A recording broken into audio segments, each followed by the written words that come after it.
saúdo a amada e santa igreja do Senhor, com a paz do Senhor Jesus. Amém, igreja? Amém? Eu gostaria, meus amados, antes de ler, de abrir aqui e proclamar a palavra do Senhor, eu gostaria, podem ficar de pé, pode ficar de pé. Eu gostaria de agradecer a esta amada igreja, aqui representando-os nessa minha gratidão, na pessoa do nosso pastor Benedito, tá? O nosso amado pastor, que Deus escolheu, que Jesus escolheu para ser o anjo desta igreja. Amém. Vamos falar em Apocalipse dos anjos da igreja, a carta enviada ao anjo da igreja. O anjo desta igreja é o pastor Benedito. Ele é o anjo, ele é a autoridade constituída pelo Senhor para pastorear esse rebanho. Então, a minha gratidão em meu nome, em nome de toda a nossa equipe que está aqui, a nossa profunda gratidão e também a nossa alegria e a nossa disposição para estarmos participando, porque aonde se proclama a palavra do Senhor é muito bem-vindo para nós, porque a nossa missão é essa, é proclamar o reino de Deus. Então, a minha gratidão. Amados, ainda de pé, vamos abrir a palavra do Senhor no livro do Apocalipse. É o último livro da Bíblia, geralmente até os neófitos na fé, os novos convertidos encontram. Quando a gente diz assim, pastor, é o último livro da Bíblia, isso é achado com facilidade. Então, achando o livro do Apocalipse, vamos até o capítulo de número 3. Capítulo de número 3 do livro do Apocalipse. E os irmãos irão acompanhar atentamente, com reverência, com temor e com tremor, diante desse Deus tão maravilhoso, mas um Deus que é justiça, é um Deus que exige de nós santidade, porque Ele próprio já disse que sejamos santos, porque Ele é santo. Então a exigência para nós, como servos dEle, é que sejamos santos, até em ler a palavra, até em ouvir a proclamação, temos que ter total reverência a esse Deus, porque é o atributo, que é o único atributo do Senhor, irmãos, elevado ao terceiro grau, o terceiro grau, que é a santidade. A santidade de Deus é o único atributo que nós vamos encontrar na palavra, dizendo santo, santo, santo.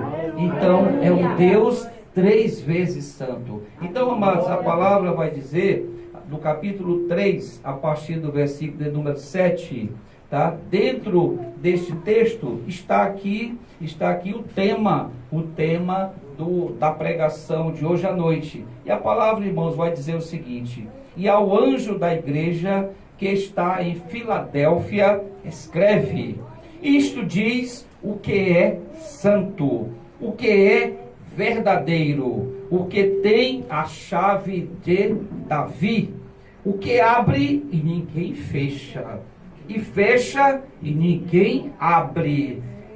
Eu sei as tuas obras, eis que diante de ti pus uma porta aberta, e ninguém a pode fechar. Tendo pouca força, guardaste a minha palavra, e não negaste o meu nome. Eis que eu farei aos da sinagoga de Satanás, aos que se dizem judeus e não são, mas mentem, eis que eu farei que venham e adorem prostrados a teus pés, e saibam que eu te amo. Como guardastes a palavra da minha paciência, também eu te guardarei da hora da tentação, que há de vir sobre todo o mundo, para tentar os que habitam na terra. Eis que venho sem demora. Guarda o que tens, para que ninguém tome a tua coroa.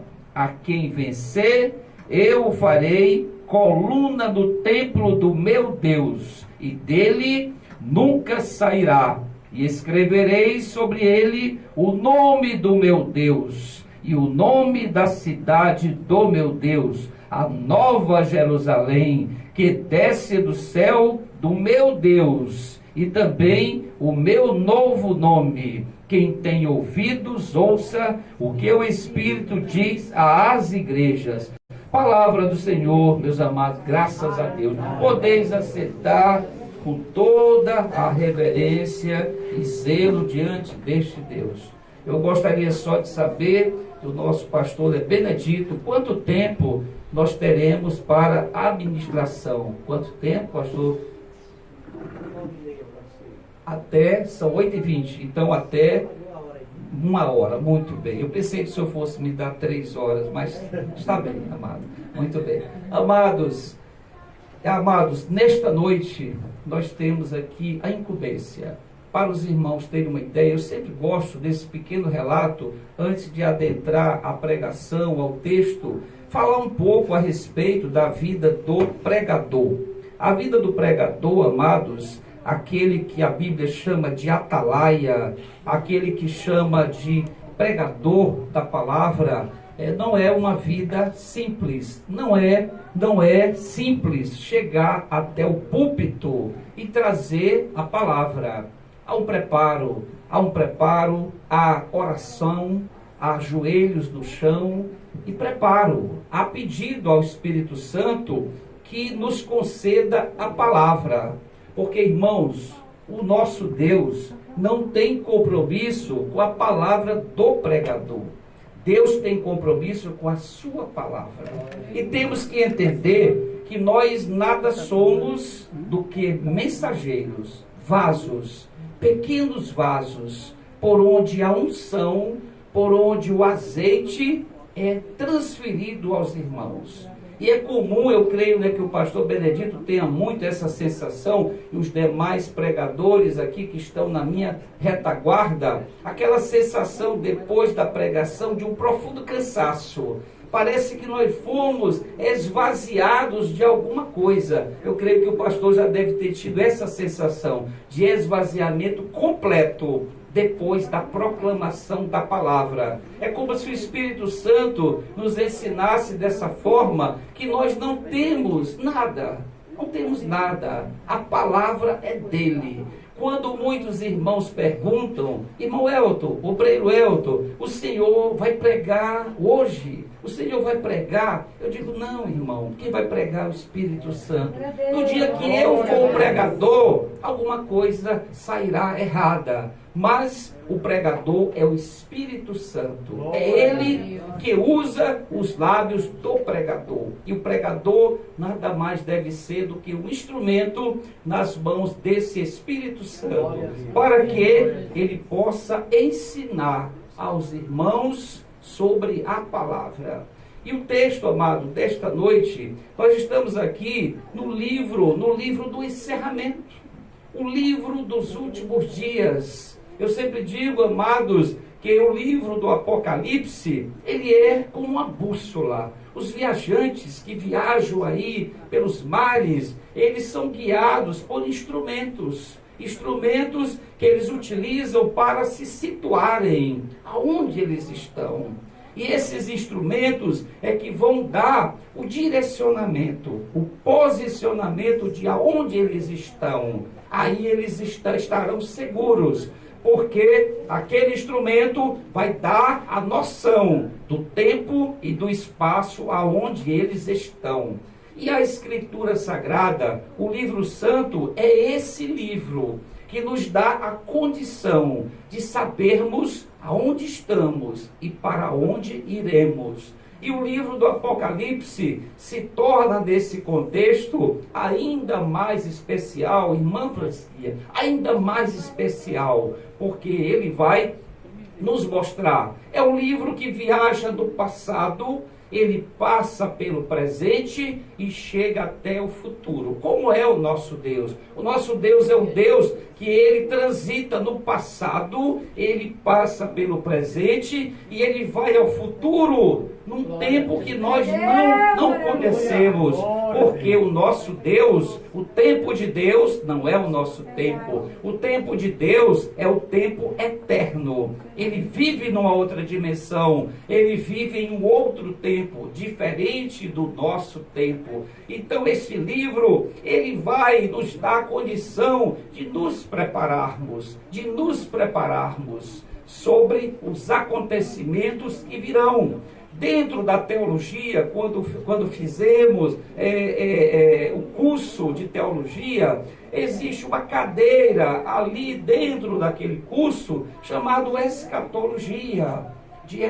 Esse termo escatologia significa, irmãos, o estudo dos últimos dias. Nós precisamos nos debruçarmos neste livro. Nós precisamos estar meditando neste livro. A palavra diz no Salmo número 1, que bem-aventurado é aquele que medita de dia e de noite nesta palavra. E esta palavra e este livro vai nos mostrar não só o futuro, mas também vai nos mostrar a analisarmos o passado relatado neste livro. E este livro, irmãos, ele tem particularidades muitíssimo importantes.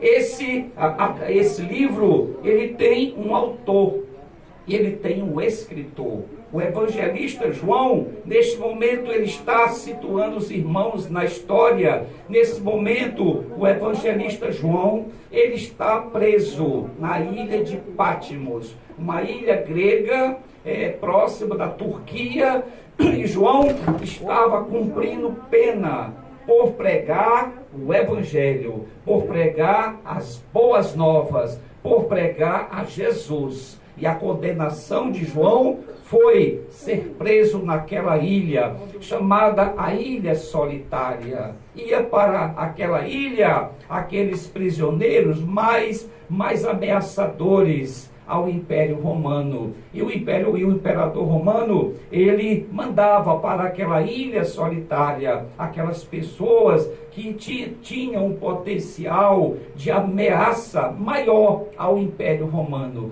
que era o império que reinava e mandava no mundo daquela época. Então João, o nosso amado, chamado pela palavra de um discípulo amado de Jesus, esse homem já idoso estava ali preso e ele recebeu ali uma visita mais do que importante. Naquela ilha ele recebeu, irmãos, a visita de Jesus. Jesus aparece para João e ele vai revelar os acontecimentos vindouros, os acontecimentos que iriam acontecer no futuro. Então Jesus, ele vai aparecer para João e vai ordenar a João que escreva. João escreve os acontecimentos e Jesus vai relatar todos os acontecimentos que iriam acontecer.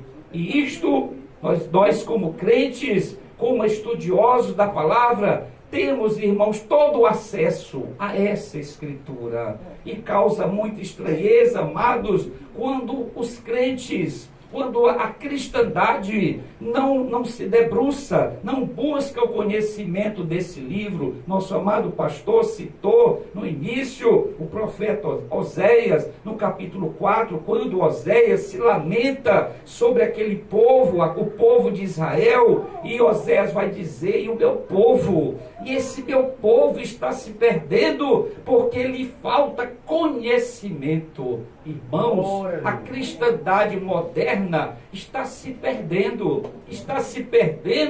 porque falta o conhecimento da palavra. O crente, irmãos, não está buscando a palavra. O crente não está meditando na palavra. E a palavra diz que essa meditação é de dia e de noite. Não é como muitos crentes têm feito na nossa congregação, é até comum encontrar o livro sagrado guardado nas estantes do templo, que certos irmãos deixam aquele livro ali, o livro sagrado, para no outro domingo pegar de volta da estante. Como quem diz, não vou passar a semana meditando, não vou passar a semana estudando a palavra. E é mais cômodo deixá-la no templo. Então, meus amados, é esse o valor que a cristandade moderna tem dado para a palavra. Eu sempre digo, irmãos, que nós temos que ter total reverência. Irmãos, para vocês terem uma ideia, eu não pego desse livro de qualquer forma.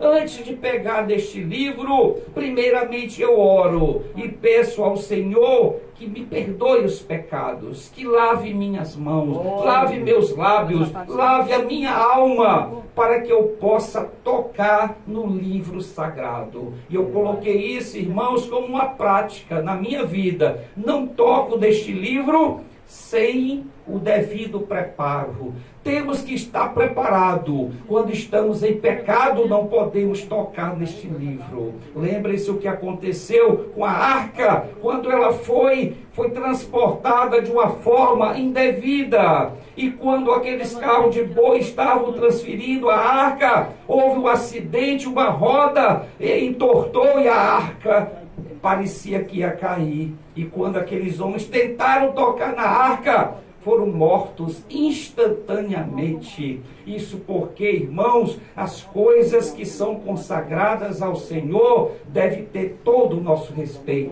toda a nossa reverência. Não coloquem o livro sagrado em qualquer lugar, crianças. Não coloquem em qualquer lugar, não coloquem nada em cima do livro santo. Há irmãos que põem o inário, a harpa cristã em cima da Bíblia. Tem gente que coloca a chave da moto, a chave do carro, a chave da casa em cima do livro santo. Irmãos, aqui nós estamos falando do livro santo. E Jesus, naquela ilha de Patmos, aquela ilha da Grécia, Jesus vai aparecer para João e vai dizer: João, escreve. E ele vai ordenar a João que escreva 7 cartas. João, escreva 7 cartas, João. Escreva as 7 igrejas. Aquilo ali, Jesus estava endereçando aquelas cartas às igrejas. Mas, irmãos, Jesus estava endereçando também a nós nos tempos atuais. Nós representamos de uma forma ou de outra uma dessas igrejas. Irmãos, se vocês lerem as 7 cartas às 7 igrejas da Ásia Menor, cada um de nós vai se situar numa dessas cartas. Numa dessas cartas, todos nós aqui nos sentiremos inseridos.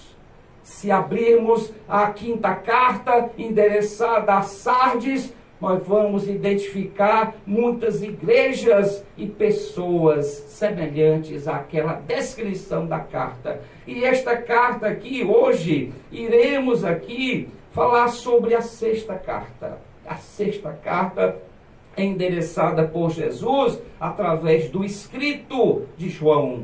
E Jesus vai dizer: João, escreve e envia ao anjo da igreja. Envia ao anjo da igreja, a igreja de Filadélfia. E a igreja, irmãos, de Filadélfia foi uma igreja especial no endereçamento e nos conselhos de Jesus. A igreja de Filadélfia é uma igreja especial, irmãos. E de todas essas 7 igrejas, é a igreja que nós mais devemos nos aproximar.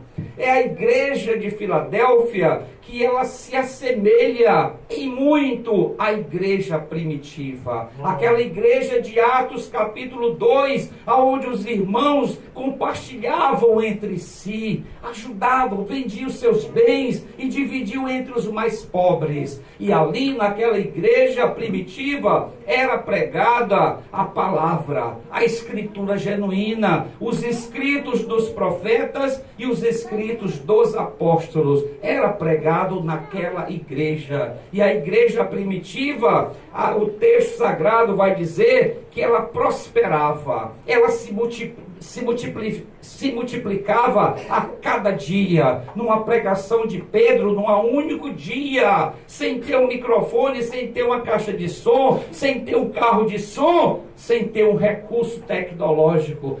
Pedro prega, o Espírito Santo, ele compunge aqueles corações, e naquele dia 3.000 convertidos. Irmãos, quando foi que nós vimos 3.000 pessoas serem convertidas num único dia? Naquele dia ocorreu isso, meus amados, porque ali estava se pregando a palavra genuína, a escritura genuína, a palavra santa. E essa igreja de Filadélfia, ali Jesus procurou colocá-la à semelhança da igreja primitiva, da igreja de Atos 2. Então, Jesus, ele vai iniciar o texto, ele vai dizer, ele vai endereçar, João endereça esta carta. Esta carta está sendo endereçada ao anjo, e isso diz o que é santo, o que é verdadeiro, que tem a chave de Davi, o que abre e ninguém fecha, e fecha e ninguém abre. Então, essa carta foi enviada ao anjo da igreja, ao pastor, ao presbítero daquela igreja, para que aquela carta fosse compartilhada com os irmãos. E Jesus vai dizer, irmãos, no versículo 8, ele vai dizer: eu conheço as tuas obras. Meus amados, nós estamos diante de um Deus que ele tem atributos, e dentre estes atributos deste Deus estão os atributos inerentes deste Deus. E é um Deus que ele é onipotente, onipresente e onisciente. Nós estamos de um Deus que subsiste em três, no Pai, no Filho e no Espírito Santo. E é um Deus onisciente. Antes que o Senhor pense, formule o pensamento, Jesus já sabe o que o Senhor vai pensar. Antes que a nossa amada irmã Francisca Almeida formule a palavra, Jesus já sabe o que ela vai pronunciar. E Jesus vai dizer para esta igreja: eu conheço as tuas obras. Amados, que coisa maravilhosa podermos ouvir de Jesus, o nosso mestre, dizer: eu conheço as tuas obras. Eu conheço as tuas obras, e eis que diante de ti pus uma porta aberta. Irmãos, Jesus sempre vai colocar na frente do crente uma porta aberta. Irmãos, isso é promessa. E a palavra, a promessa escrita na palavra, ela tem que ser cumprida. Ela não volta vazia. Ela precisa ser cumprida na sua integralidade. E Jesus está dizendo aqui que diante desta igreja eu coloquei uma porta aberta. Uma porta. Irmãos, quando nós estivermos passando por tribulações, quando nós estivermos passando por problemas que aos nossos olhos pareçam insolúveis, sem solução, sem uma resolução, lembre-se, irmãos, que Jesus abrirá uma porta para nós. Mesmo naqueles momentos mais difíceis, aonde parece que nada vai ser resolvido, que não há uma solução, lembre-se, Jesus coloca uma porta diante dos verdadeiros crentes, porque a promessa aqui é para a igreja de Filadélfia, é para o crente de Filadélfia. Essa promessa não é para o crente da igreja de Sardes, essa promessa não é para a igreja de Tiatira, não é para a igreja de Éfeso, não é para a igreja de Pérgamo, muito menos, irmãos, para a igreja de Laodiceia. Essa promessa aqui é para a igreja fiel, é para o crente fiel. O nosso Deus, o nosso Jesus, ele tem compromisso com o crente fiel. Com o crente fiel. É para esse que Jesus tem compromisso. E ele vai dizendo nesta noite para nós: que há uma porta aberta. Ele coloca uma porta aberta diante das situações que nós somos provados. Sempre devemos ter em mente que Jesus colocará uma porta aberta. Passamos por tribulações. O próprio Jesus disse: no mundo tereis aflições. Nós servimos a um Deus que Ele não nos prometeu nada, a não ser que teríamos aflições. Ele disse: no mundo tereis aflições, mas tende bom ânimo, porque eu venci o mundo. Se Jesus venceu o mundo, Ele vencerá também por nós. Então, não nos prometeu. Muitos crentes, amados irmãos obreiros, pastor aqui presente, muitos crentes se decepcionam. Muitos crentes adentram as igrejas, achando que dentro da igreja vai mudar a vida financeira. Vão arrumar um emprego, vai melhorar a vida financeira. Se ele tem uma moto, ele pensa em passar para um carro. Se ele tem um carro, ele vai pensar em projetar uma casa melhor. Então, alguns crentes e muitos crentes nos tempos atuais estão buscando prosperidade e não a santidade. Os crentes têm entrado em essas igrejas, irmãos, que prometem a prosperidade. Um copinho d'água, irmãos.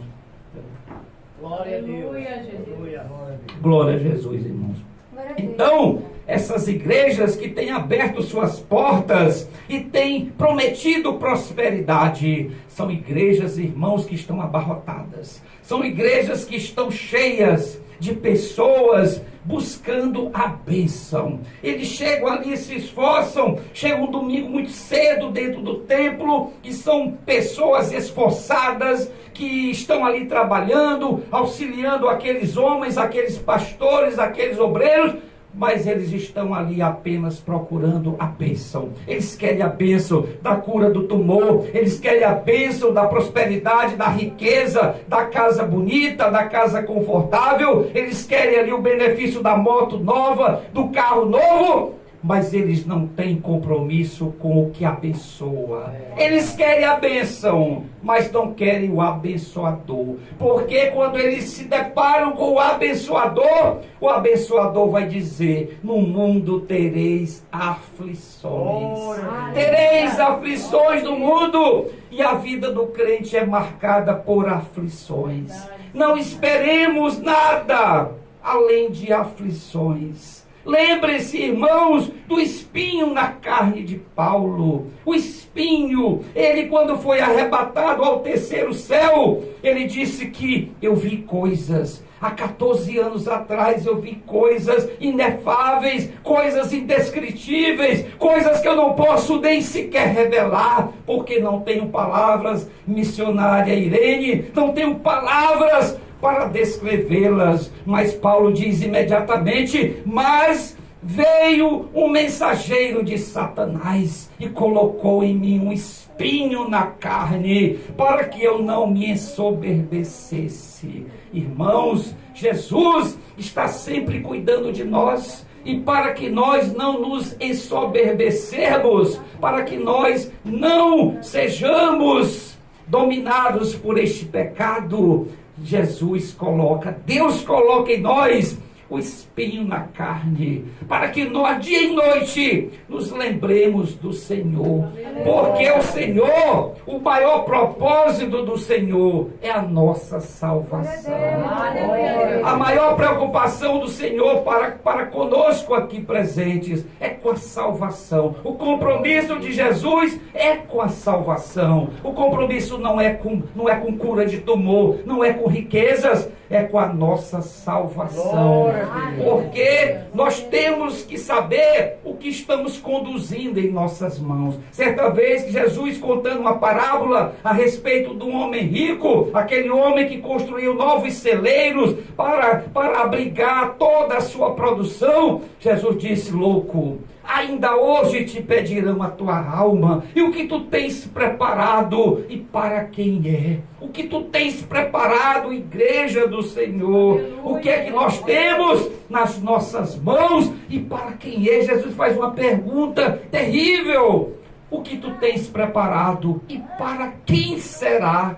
Para quem será que nós estamos trabalhando? Nós estamos trabalhando para quem? O que nós estamos conduzindo em nossas mãos, irmãos? É a pergunta de Jesus nesta noite para nós. Então Jesus, ele vai falar a respeito desta igreja. E prosseguindo, após ele dizer que tem uma porta aberta para este crente, sempre haverá uma porta aberta para o crente fiel. Ele vai dizer que esta igreja, tendo pouca força, guardaste a minha palavra e não negaste o meu nome. Irmãos, quando Jesus vai dizer que essa igreja tem pouca força, quando eu parei ali o carro, passando ali pela porta, eu me lembrando desta passagem, deste versículo, e olhando aqui para dentro, eu vi uma igreja Filadélfia, pastor, aqui dentro.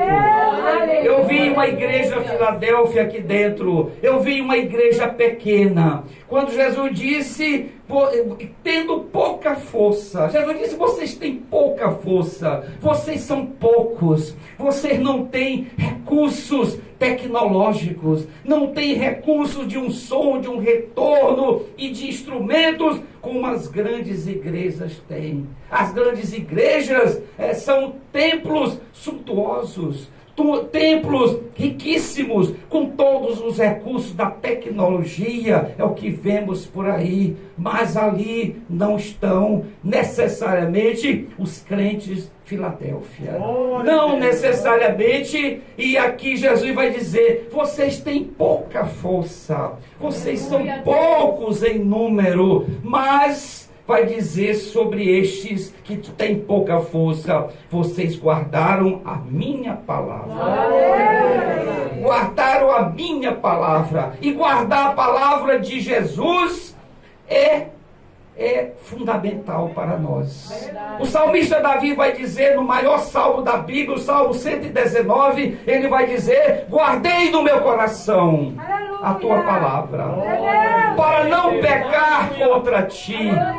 Davi guardava a palavra. Davi tinha a palavra no seu coração e o propósito era não pecar contra Deus.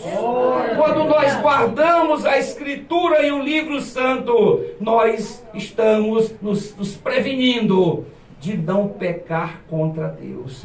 Então esse povo, irmão da igreja de Filadélfia, guardaram a palavra de Deus. E não negaste o meu nome. Eles não negaram. Era uma igreja pequena, era uma igreja sem condições financeiras, era uma igreja de irmãos simples, irmãos que não tinham um poder aquisitivo elevado, mas esse povo guardava a palavra.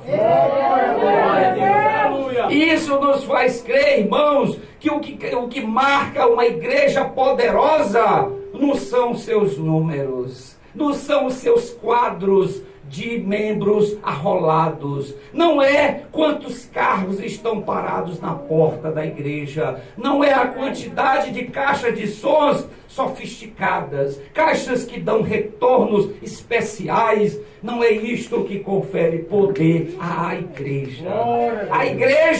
Essa igreja de Filadélfia, o poder estava que eles estavam mergulhados e estavam guardando a palavra e não negavam o nome de Jesus. Era uma igreja que pregava Jesus. Irmãos, lembre-se do nosso amado apóstolo Paulo. Todas as vezes que ele comparecia diante de governadores, diante de reis, ele anunciava as boas novas. todos os relatos de Atos conferidos a Paulo, ele contava a história de Jesus. Ele contava a boa nova, a boa notícia. Irmãos, nós crentes temos que portar a boa notícia. Nós temos que levar a boa notícia às pessoas. Muitas vezes, irmãos, nós moramos numa casa e os vizinhos não conhecem a palavra. A rua não conhece a palavra, o colega de trabalho não conhece a palavra. Nós temos que levar a palavra. Nós temos que anunciar a boa nova. E a boa nova é que Jesus Cristo morreu da cruz, foi crucificado e ressuscitou, está sentado à direita do Pai, pronto para descer, para arrebatar um povo, para arrebatar uma igreja, e que é a nossa maior esperança. Então, meus amados, aí nós vamos aqui nos reportar ao versículo 10, que o versículo 10 Jesus vai dizer: como guardaste a palavra da minha paciência.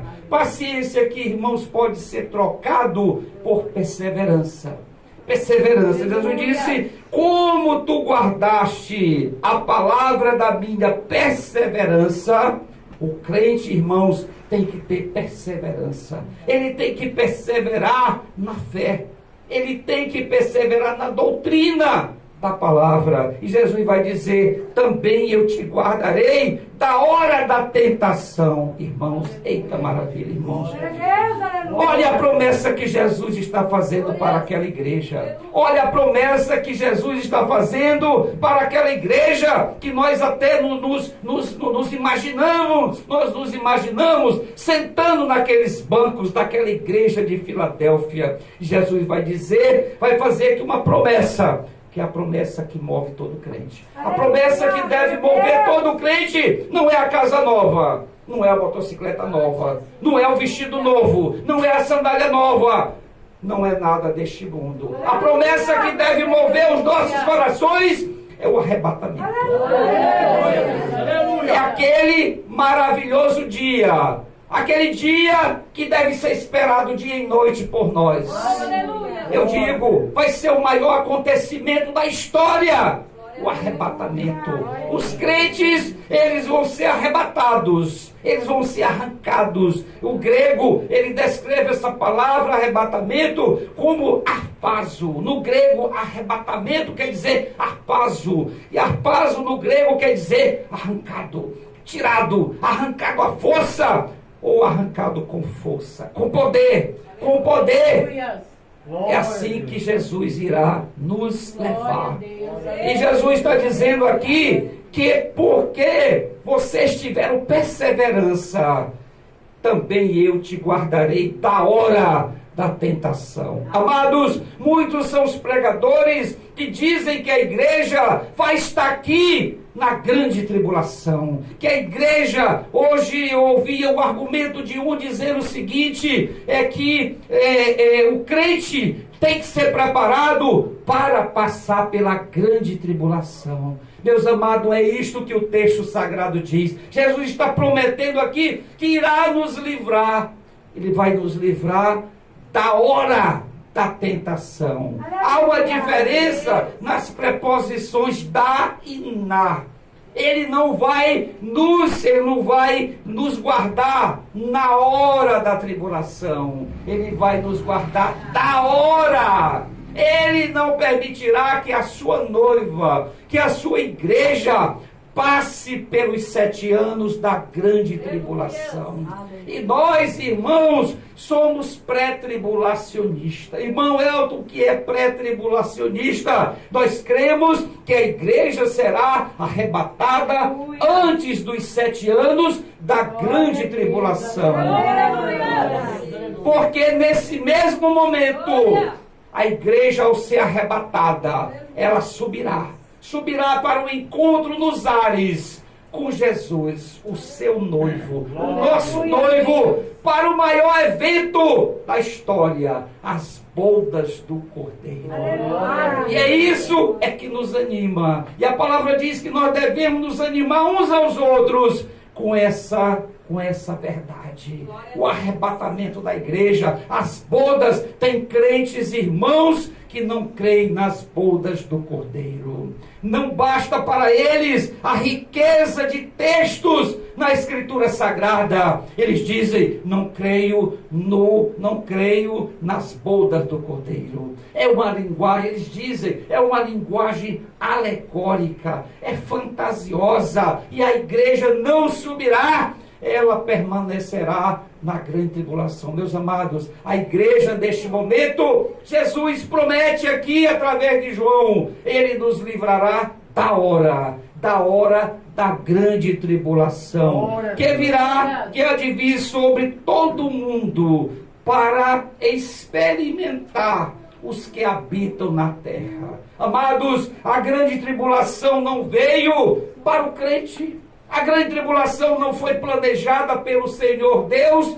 para a igreja, para a noiva do seu filho. Não, seria até uma incoerência. A noiva que estará ataviada, que estará belíssima, ela vai passar primeiro pela grande tribulação para depois se encontrar com o noivo. Seria até uma contradição dizermos isso à luz da Escritura. Então a igreja, a grande tribulação não foi feita para a igreja. A grande tribulação é para o povo de Israel. Deus tem um acerto de contas com Israel. Israel abandonou o Senhor. Israel não recebeu o Messias, não recebeu o Filho de Deus, negou que Jesus era de fato o verdadeiro Messias. E até hoje, aquele povo, irmãos, estão aguardando a vinda de um Messias.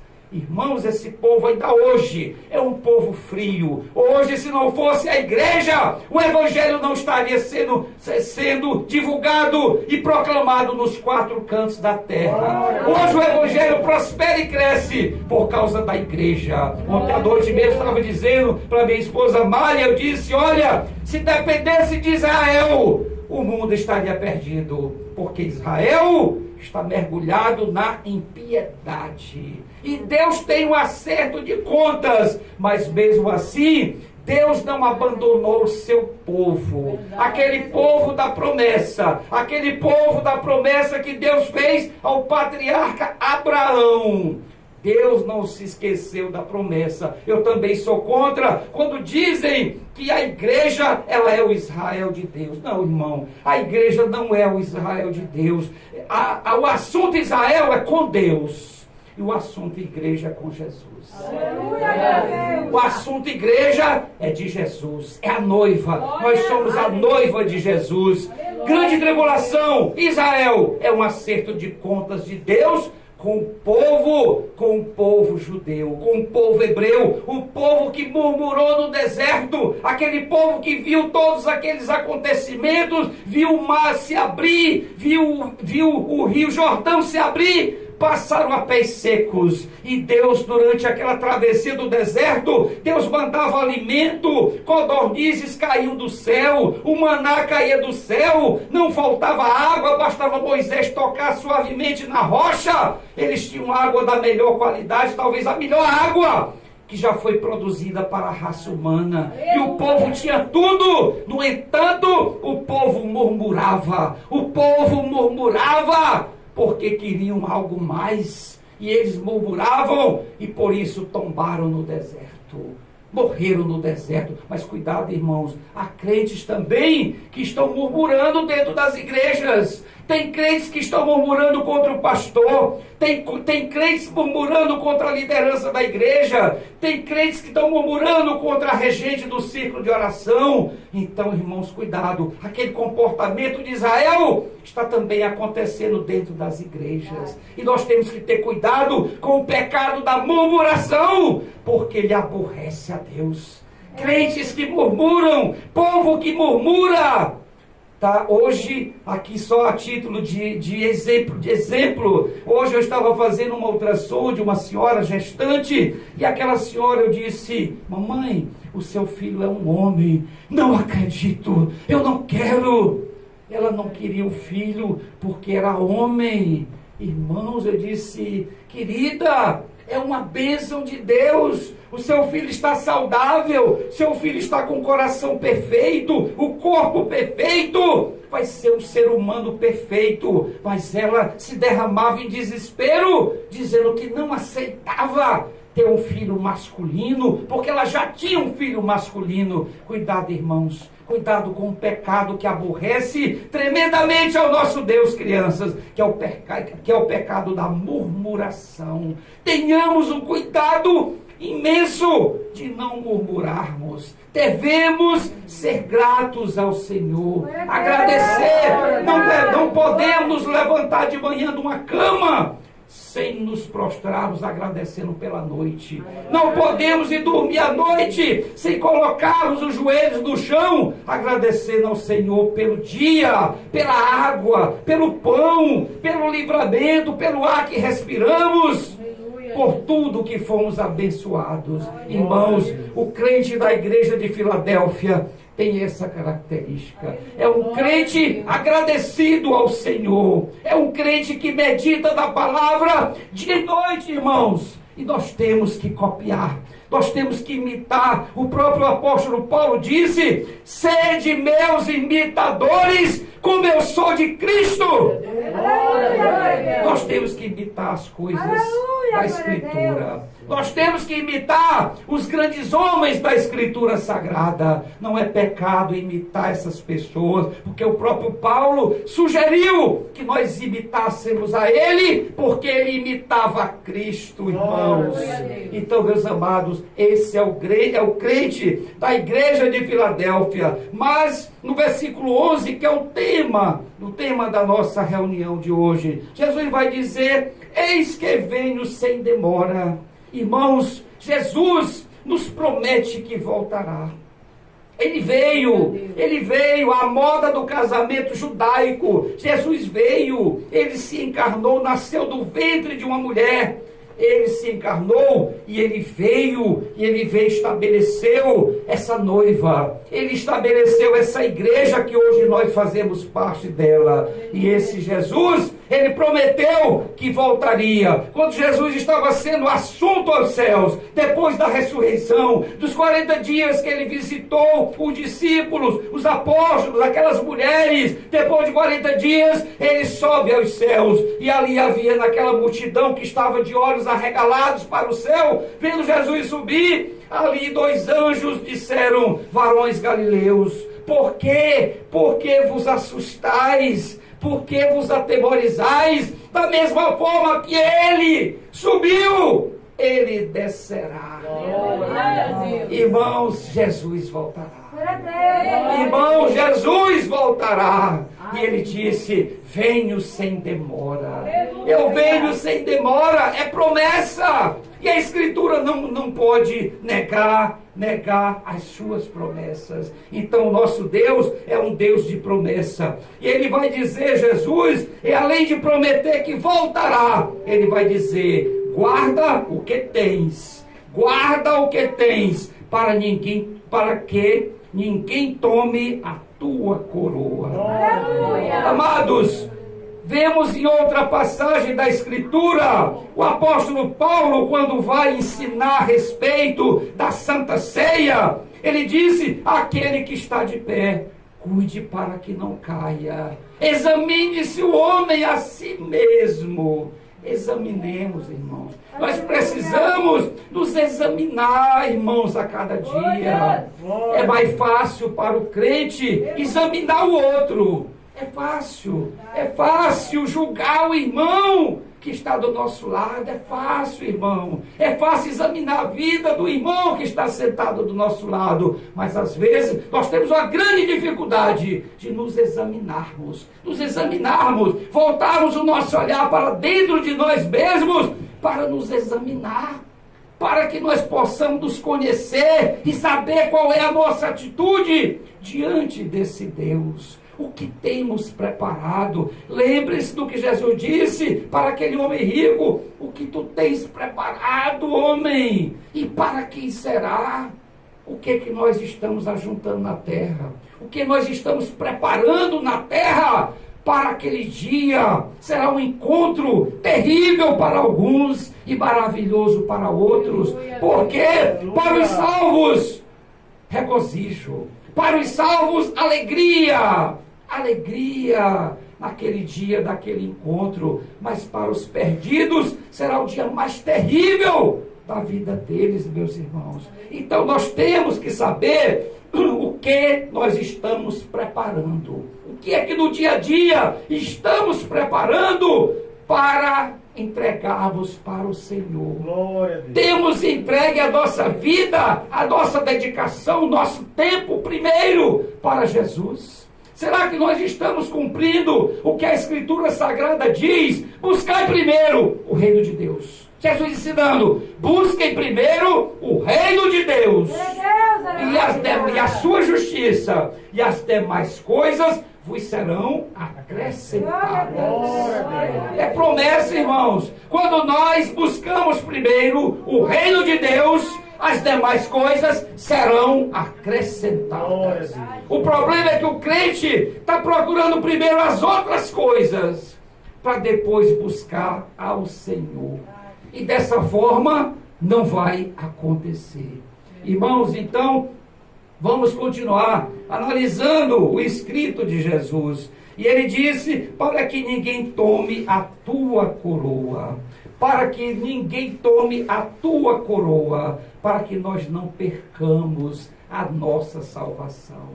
Irmãos, nós não podemos perder a salvação. Podemos perder tudo. Dinheiro, como Jó. Jó perdeu a mulher, ele perdeu os filhos, ele perdeu todo o seu patrimônio financeiro, todas as riquezas, mas ele não perdeu a salvação. Quando aquela mulher disse, larga esse teu Deus, larga esse teu Deus, e morre Jó. Ele disse, o mesmo Deus que me abençoou, será que ele não pode também tirar? Então, meus amados, então nós temos que olhar para essa igreja. E no versículo 12, Jesus vai dizer, a quem vencer, eu o farei coluna no templo do meu Deus, e dele nunca sairá. Meus amados, olha só que maravilha. Aquele lugar, aquela morada, Jesus irá habitar conosco, irmãos. Aleluia. Por isso que nós estamos esperando duas festas ao modelo judaico. Nós estamos esperando a festa das trombetas. É a próxima festa que irá acontecer no nosso calendário escatológico. A festa das trombetas, que a palavra diz que é o som da trombeta.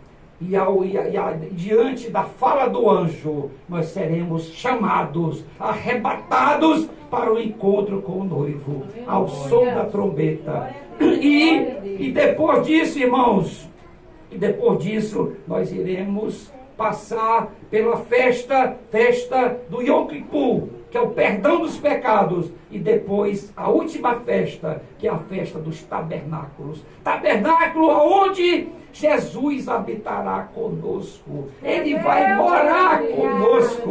Irmãos, se isso não nos alegrar, se isso não encher a nossa alma, irmãos, não haverá outra coisa que encha. Então, meus amados, já partindo para o encerramento, Jesus ele vai dizer, ao que vencer, eu farei coluna.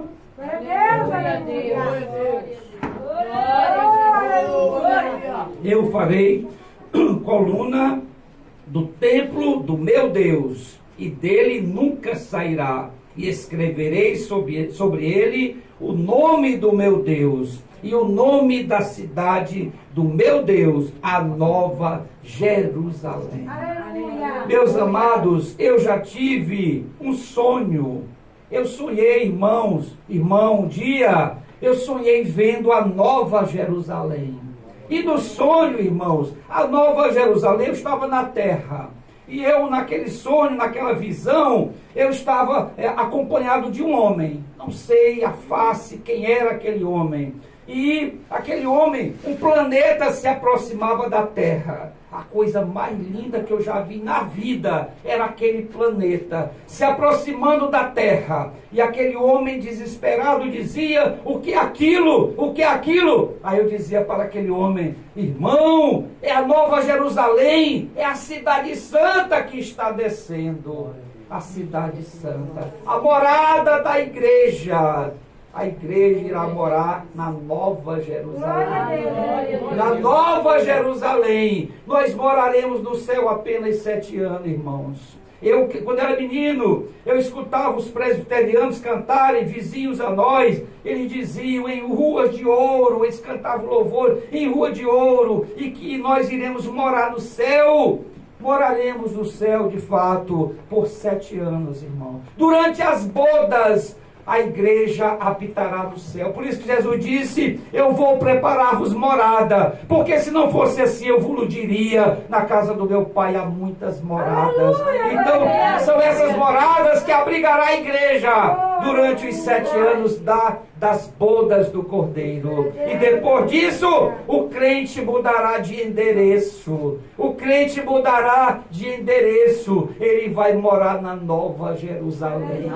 Uma cidade, irmãos, onde não vai haver morte. Nós cantamos o louvor da harpa. Nós dizemos que naquela cidade não haverá enterro. Não haverá mortos, não haverá doenças, não haverá assaltantes, não haverá problemas, não faltará o pão para nós. É a cidade santa, irmão, a Nova Jerusalém, prometida pelo Cordeiro de Deus para nós, a Nova Jerusalém. Irmãos, nós devemos dormir todos os dias, acordar todos os dias, pensando na Nova Jerusalém. Não durmamos pensando no carro novo. Não durmamos pensando na casa nova, nem na motocicleta nova. Durmamos pensando naquela cidade. Aquela cidade maravilhosa que nós iremos habitar. E Jesus disse que nós iremos habitar naquela cidade que desce do céu, do meu Deus, e também o meu novo nome.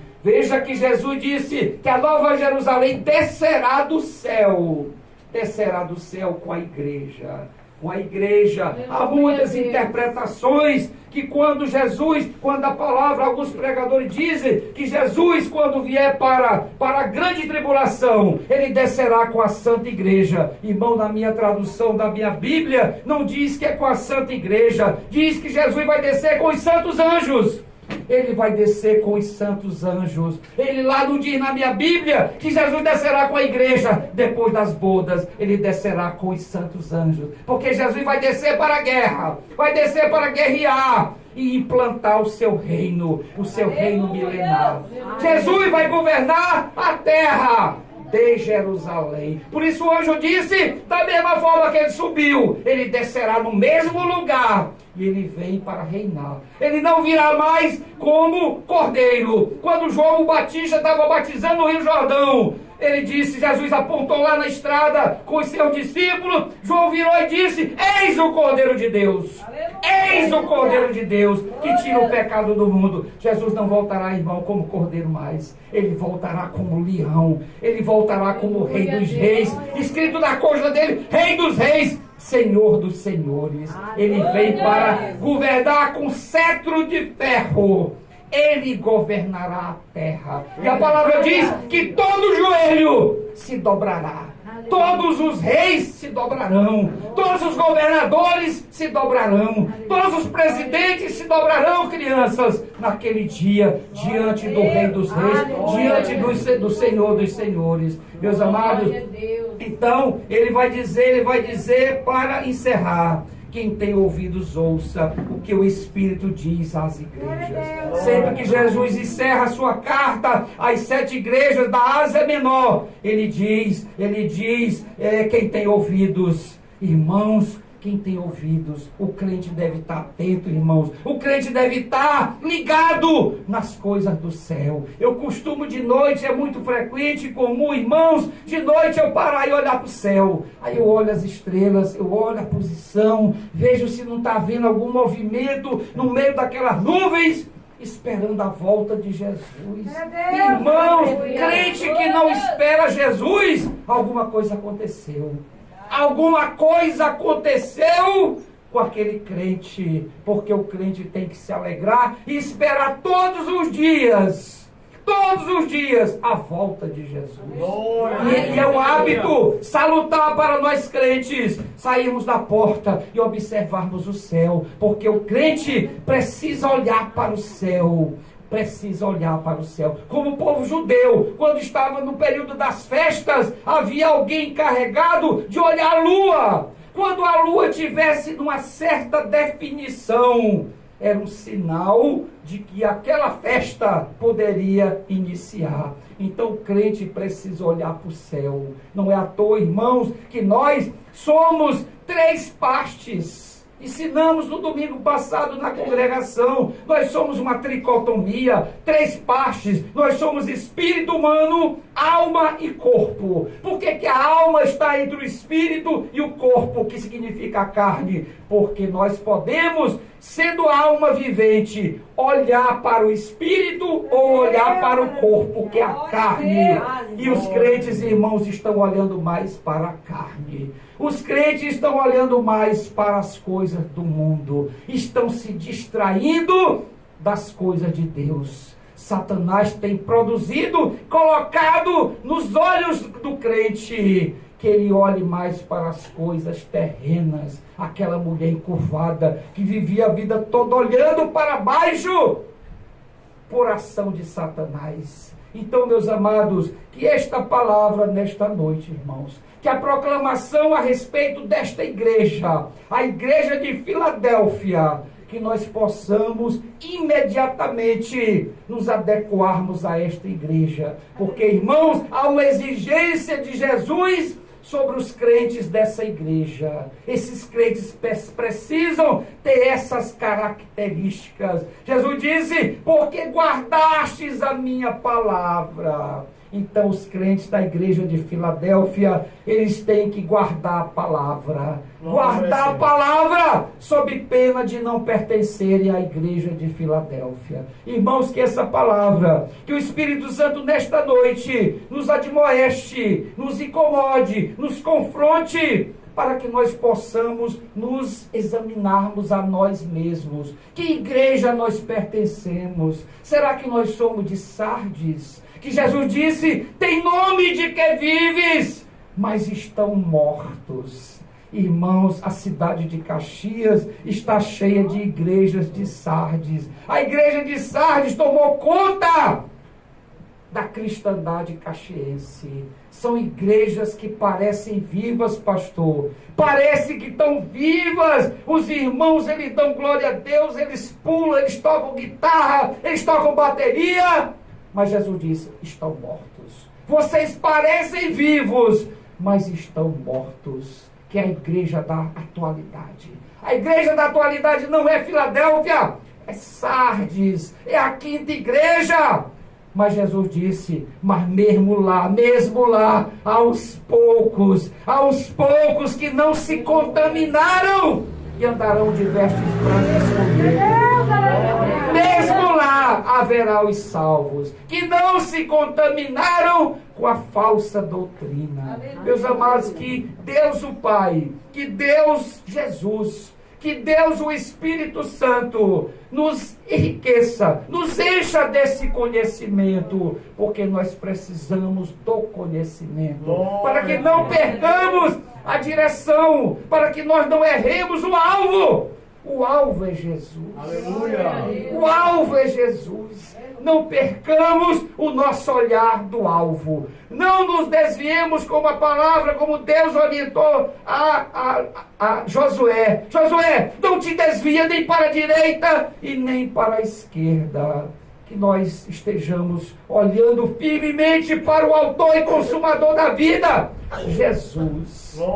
Ele é o autor, Ele é o alvo. Irmãos, que o Senhor, Deus o Pai, o Filho e o Espírito Santo nos abençoe ricamente nesta noite. E eu agradeço ao Pai, ao Filho e ao Espírito Santo e à amada igreja, na pessoa do anjo da igreja, eu agradeço por essa riquíssima, maravilhosa oportunidade de proclamar a palavra, apenas a palavra. Glória a Deus, glória a Jesus e glória ao Espírito Santo. Amém. Graças.